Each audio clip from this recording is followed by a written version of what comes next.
All right. Oh, there we go. What's up, everyone? Welcome in. Welcome in. Welcome to Queen Bree's Living Broadcasting here live on Rainier Avenue Radio. It is your host, Queen Bree, here today, live on this Tuesday. Y'all, time, will you slow down? It is almost the end of August. But man, have I had a ball all August. I have been doing things. Your girl has been out. Now, I know people be like, you be out, you be busy, you be doing this. Okay, I do, and I acknowledge that now. But your girl has been out and she's been having fun. She has been intentional about living her life and getting out in her community events. Like, I love doing community things and showing up for people, but I have gone to events and have fun. Just this past weekend, I was at Big Day of Play. Has so much resources. I love going to Big Day of Play. And then also Soul on the Water was such a vibe, so fun.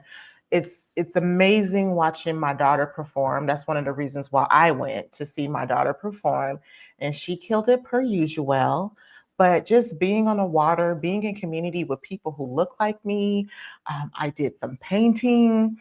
I love art. Who am I? I did art. I didn't draw the guitar, but I painted the heck out of that dang on guitar, and I had a good time. And I brought home something to remind myself of that day forever. If you are looking for fresh organic produce, do not forget that I work for Clean Greens Farm and Market, which is a local nonprofit farm. And every Saturday until the end of October, we are giving out fresh organic produce for communities of color who cannot afford fresh organic produce.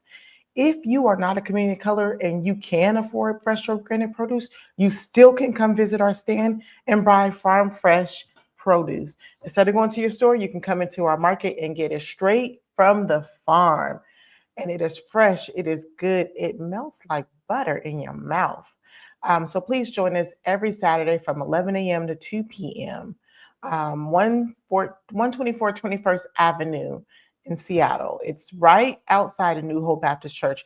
You can get your fresh organic produce. Now, this is not a paid advertisement, but my kids are in this play. So I have to let you guys know that this weekend, The Wiz is in full production and I cannot wait. I cannot wait to see my kids perform. I can't wait to see the kids perform. I love theater and I love how acts on stage, Isaiah, Miss Michelle, and their team gets these kids. They have these kids the whole summer. It is grueling for all of them, and they put in the work and they give you Broadway production. This is not just me saying it because my kids have been a part of it for the past few years.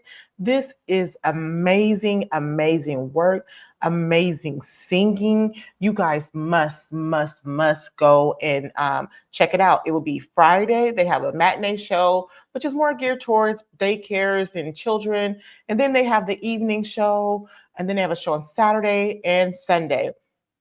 If you want to get tickets, go visit Acts on Stage. If you want more information, go visit Acts on Stage. But you guys, please go check it out. It is The Wiz. All the songs are stuck in my head. Now I feel like I need to go watch The Wiz and watch this show. All right. So everyone, how's everyone feeling today? I'm feeling really good. And I wanted to talk to you guys about boundaries today. Now, it's not a topic that I just thought up out the top of my head. I did prepare for it. However, it has been requested a few times that we just cover boundaries and what does that mean like? And before I get started, I just want to give a shout out to all of you guys who have acknowledged and showed me love with letting me know that you see the growth in me. I really appreciate that. I am working hard on myself. I am one of those people that I don't just talk about it, I am about it. So as I'm up here talking to you guys about boundaries, talking to you guys about health, talking to you, I am doing the work myself. I am doing the research. I am getting the training. I am doing this so that we can live a healthy life. I work for a nonprofit farm, and our focus is giving you food for health. But it doesn't just start with food, it starts with your body. Speaking of, last week, when we were talking about aging gracefully, getting old, I forgot to mention one key thing when we talk about health and we talk about working out: stretching. Oh my gosh, stretching is essential. whether you're 65 or 25 or 8, you have to get in a practice of starting to stretch. And I want to say, I say 8, and even with your babies, start stretching your babies, because everything that we're teaching them as they come out the womb until they get older are practices that they and we have taken into our adulthood. So, stretching, make that a part of your day. And it doesn't take that long, like 5 to 10 minutes, if that, to stretch. I am in physical therapy right now, and I have this 8-minute stretch that I'm supposed to do daily. Do I do it every day? No, I should, but I haven't been. But it's baby steps. As you continue to do it, repetition will change. However, when I do it and I take that 8 minutes to do the stretch, it's like this one simple stretch just really helps straighten. If you make, I feel better. My knee feel better. My side feels better. When I was in physical therapy, and even when I got a massage, it has always been documented that my right side is a little more stiffer than my left side. So doing that one simple stretch has been loosening me up. And so for my sake, and to remind me and to help let you guys know, stretching is important. And the reason why I mentioned, no, I don't do it every day. I don't, for some reason, people put me on this pedestal, and I really appreciate y'all, but I'm human just like y'all, and I be messing up sometimes too. But it's like baby steps. As long as I keep trying and I keep doing, then it becomes a better habit. And then I'm doing it more. Like with water. Water is so essential for you to be drinking, especially during the summer and this heat. Drinking 2 cups of water when you wake up, and then drinking every 2 hours if you can. And it doesn't have to be a lot. You're just sipping, making sure you're staying hydrated. That was hard for me for a while. Like, I grew up as a kid hating water, and I'm gonna drink it when I was thirsty if there was nothing else around. But my preference was juice and soda. Now my preference is water, because I know if my body feels good, I feel like I'm watering my brain. Food is health. Everything is health. Talking about boundaries today is health. And we want to know why? Because a healthy relationship with boundaries creates a healthy relationship with yourself. And it is something that you are creating limits on what you accept and what you don't accept. Boundaries look different for everyone. One of the things that I struggle with boundaries is saying no. Saying no and feeling like I have to help everyone. Like, you know what? I do know where that comes from. For me, it comes from always wanting to help people because I want to give people the help that I didn't get. Always wanting to be there for people, always wanting to make sure people feel supported. If someone can't do it, I'm always like, I could do it. But listen, because I have been studying and practicing and creating healthy boundaries, I have gotten so much better. So I like, I have to give myself a pat on the back. Like, I was trying, someone needed me for something, and I said yes to it, and I almost overextended myself, and I had to remind myself, no, they are asking for help in this moment. You are not a fixer. You cannot fix people. You just help when you can and how you can, and do not go any further than that. So, as we talk about setting boundaries, boundaries is a healthy relationship with yourself. So, I want to ask you, how is your relationship with you? How are you loving yourself? Do you know what you need? And do you know how you feel? And can you name it? And I talk often about, like, it's important to connect with people out in the community. It's important for relationships. Yes, those things are true. It is important for us to connect, but we have to make sure we have a healthy relationship with ourselves first so that we can have healthy relationships with others. A lot of the times we always talk about, why are they doing this? Why are they doing that? But if we work on ourselves, we no longer ask ourselves, why are they? We ask ourselves, why am I dealing with this? Why do I feel like I have to put up with this? And that is when you start to set healthy boundaries. Um, so, do you need to set boundaries? And if you do, what was your aha moment where you were like, oh, yeah, I need to set this boundary up right now, ASAP? And how was it working out for you? So my aha moment was, I can't remember the exact date, but I just remember having these feelings after I leave people, and just really sitting with myself and how I felt. Like, if I left someone and I felt bad about myself, or they talk down to me or make me feel a certain way, I started to realize I need to set some boundaries about who I have let have access to me.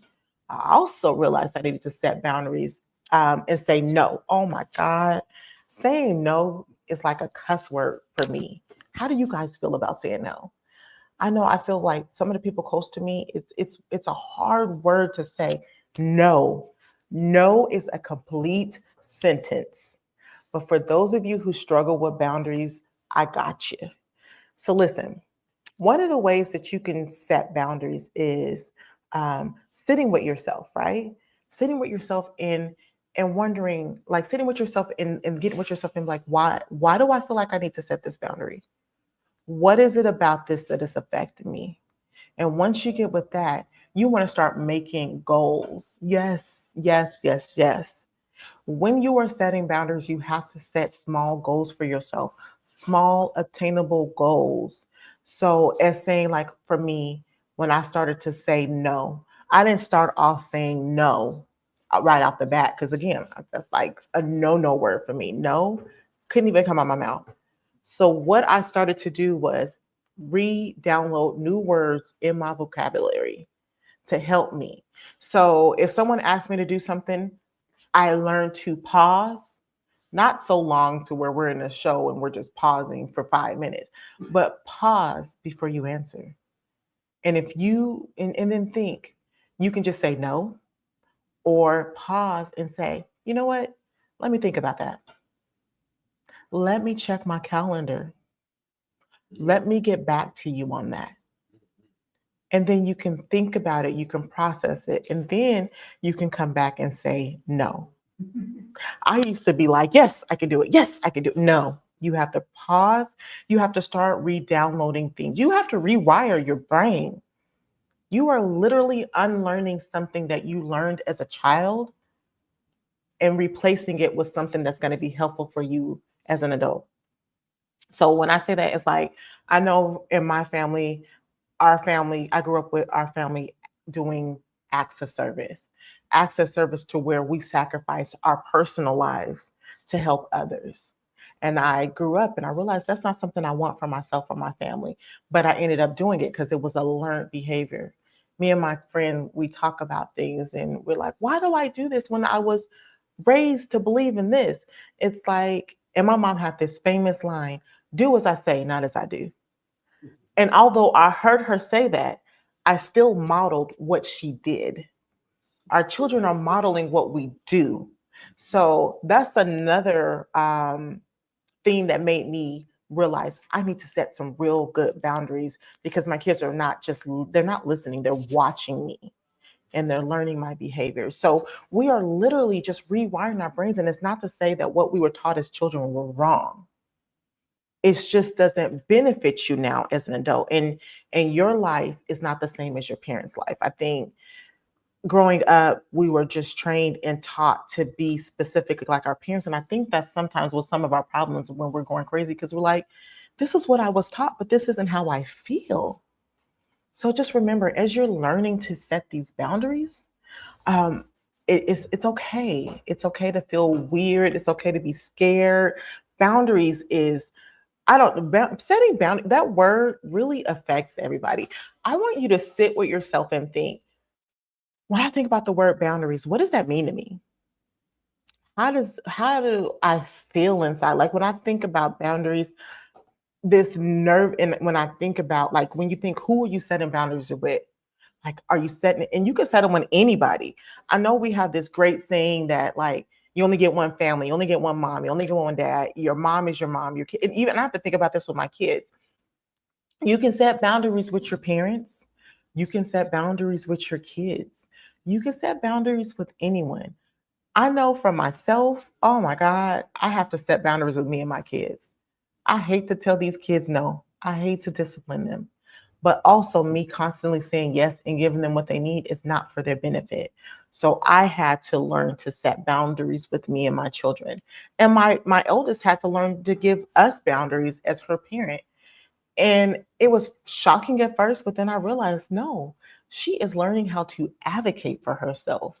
And I love that for her. And so I respect the boundaries that she gives as much as I could as a mother raising a child. Because remember, you are also guiding these children, so we can't give them too much free range. So setting boundaries with everyone, you can set boundaries with anyone, but how do you, I mean, I'm sorry. But yeah, so setting boundaries with people, it is hard, but with straight habit and practice, you will get better and better at it. So we said you need to sit with yourself and set goals, but don't just sit with yourself and set goals in your head and walk through life. No, you really need to, when you're creating boundaries, you need to sit with yourself and write out why you need to set this boundary. Who are you setting this boundary with and for? And write out a plan.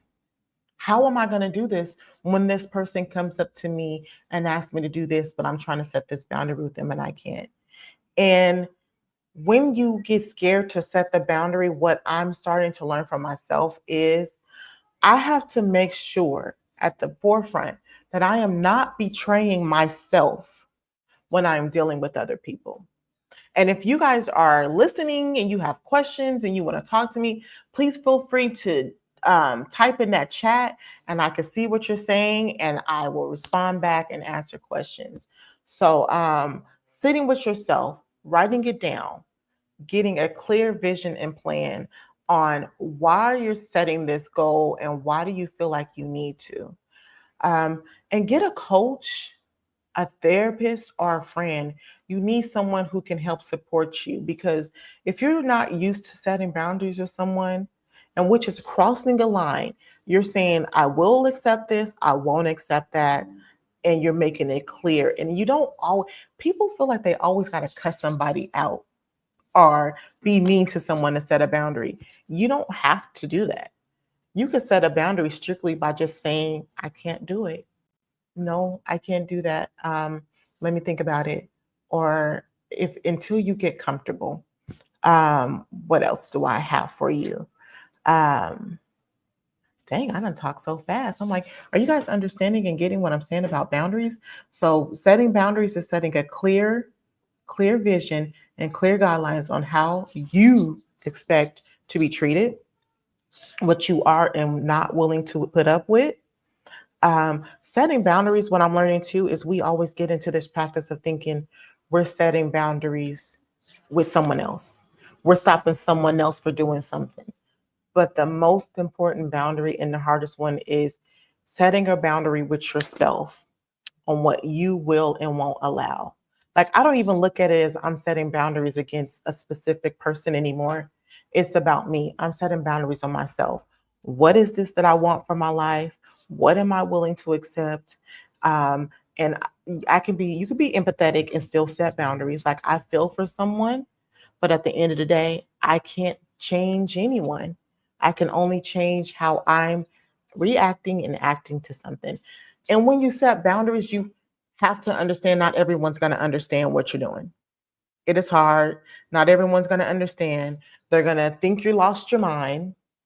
They're going to call you crazy. I have seen people accuse people of being on drugs because they were setting boundaries. People who are setting boundaries or people who are acting crazy doesn't always necessarily that they mean they're on drugs. Some people are just fed up, okay? They are just done and they don't know how to process it. So they'll think you're on drugs. They'll think you're crazy. And if you grew up in a family like mine who is saved, sanctified, and filled with the Holy Ghost and the Spirit, they will think the enemy is attacking you. They will say it's an attack of the enemy. And so, shoot, sometimes the enemy is very real, and I believe in the enemy. Sometimes it is an attack on the enemy, but sometimes those people is allowing the enemy to use them to disrespect you. So therefore, remember, people will think you're crazy. People will think you're on drugs. People will try to gaslight you and convince you that you're the problem. That's not your job to care. Your job is to remember not to betray yourself. People will mishandle you all through life. You have to remember not to mishandle yourself. So remember, setting boundaries isn't like some click of the switch where it's like, I need to set boundaries and I'm just going to start saying no and I'm going to be okay. No, especially if you are a retired people pleaser like myself. It is a journey, it is a struggle. I remember when I started setting boundaries with the elders around me, I felt like I cussed them out. I had to go before God and pray and ask. Like, I was over here asking for forgiveness, and I had to remind myself, girl, you didn't do anything wrong. You just set specific boundaries. And setting boundaries is not disrespectful if you do it the right way. Yes, it's disrespectful if you're cussing people out or if you're just being snappy. Like, I don't understand why people just, I don't know. Maybe I don't know. I'm different. I don't lead with anger. You don't always have to lead with anger to get your point across. You just have to use your words because, and I think a lot of us use anger because we want people to understand us. We want people to get us. But as I get older and as we get more advanced with technology, I just realize that not everybody has common sense. Not everybody's going to understand. And if you keep trying to greet people with this attitude and cussing them out to get them to understand not to mess with you, you're going to drain yourself. You're gonna be tired. They're still gonna be doing what they want and how they do it, and and if they see you get mad, then they're really gonna keep going for it. It's You're doing the opposite of what you're trying to do. When you're setting boundaries, you want to make sure that you feel good on the inside. I promised myself that I would not leave a conversation anymore feeling like I didn't speak up for myself and say what I needed to say. Have you ever left a conversation and you just harped on it for days because you're like, I should have said this, I should have said that, but I couldn't. No, I'm not doing it no more because that sits in your body, that affects your health. You're putting stress on your body. And as you get older, stress wear and tears on your body. Worrying wears and tear on your body. So when you're setting boundaries, you have to equip yourself with knowing who you are, what you want, what you need, and what's that goal. And you have to write that down. And then you have to meditate on it or pray on it. I pray on everything. Like, Lord, please help me learn how to do this. And it has been so helpful. Another thing that I knew I needed to set boundaries was I would be going out helping other people fix their lives and coming home and my life is in shambles. My house is a mess and I haven't been able to do X, Y, and Z. And I was like, no. And in the Bible, a lot of times we are taught to be in community and if the people need you. But even in the Bible, Jesus said he came to save his people first and then the others. So you also have to remember Jesus set boundaries. If you are a spiritual person and you think you got to be out here doing everything Jesus said, remember that Jesus set boundaries. Jesus said, I'm coming to save my people first. Jesus rested, which is a lot of things we don't do. So rest is essential. Jesus stole away time and meditated. So if you're following Jesus, remember to follow everything and not some things. He was also good to people and learned how to put people in their place and not cuss them out. All right. And I know I keep saying not cuss them out because I just don't understand why people be so angry all the time and feel like they got to talk to people crazy. It's not even worth it. And it's you're wearing and tearing on yourself. So boundaries. Yes, it is a simple subject. It is deciding for yourself what is working for you, what is not working for you, and finding ways to change that. Boundaries first start with yourself because you're setting yourself up with boundaries on what you're going to accept. Then you're taking it out to others and showing them what you're going to accept and what you're not going to accept. So you're taking time for yourself. Also, you want to make sure that you are feeling the feels in your body as you move. Feel the feelings. You have to work and walk through the feelings. If you ignore the feelings, if you don't address the feelings, then you stumble, you fall, and you repeat same cycles and you keep dealing with the same stuff. So remember, write it down, get it out your system, because then your mind is just a dream and you won't continue it. You'll just keep dreaming and daydreaming about it. It's time to get out and be in this world and feel and look and do. And if you, and we talk about, when we talk about boundaries and forgiveness, someone can harm you and you can forgive them, but the boundary is, I forgive you, but I don't have to deal with that. I don't have to deal with you and your behavior. And remember, when you're forgiving someone, is their action matching their words? If their actions are matching their words and you're okay with being around that person and you feel safe, then that's okay. But if their actions is not watching their words, matching their words, then you need to continue to have that boundary where, I forgive you because you are you, you're going to do what you do, but that doesn't mean I need to be around it. Doesn't mean I need to accept it. I miss you too, Deacon Janet. I will see you soon. And I'm not just saying that, I will. But yeah, you have to set boundaries, and sometimes you just got to step away and meditate and get your life together so you can prepare. As a spiritual person, I'm always talking about put your armor on. That's another boundary, because when you put your armor on, one of the things is you're preparing yourself for people to come, and you're preparing for spiritual warfare. So you're preparing yourself with the word of God. Get you some scriptures in the back of your head, and or put it, you know how that movie show Mary Jane where she's put the sticky notes everywhere. Put scriptures, put new words up around your house, on your phone, to rewire yourself and your brain to come back to why you needed to set those boundaries. We are coming close to time's up, y'all. Lord, time goes by so fast. If you have any questions, follow me on Bree Living _ on the rise, and we will continue this conversation throughout the week on how we could set boundaries. If you feel like I missed anything, let me know and let's discuss it. All right, next week. See you next week. Bye.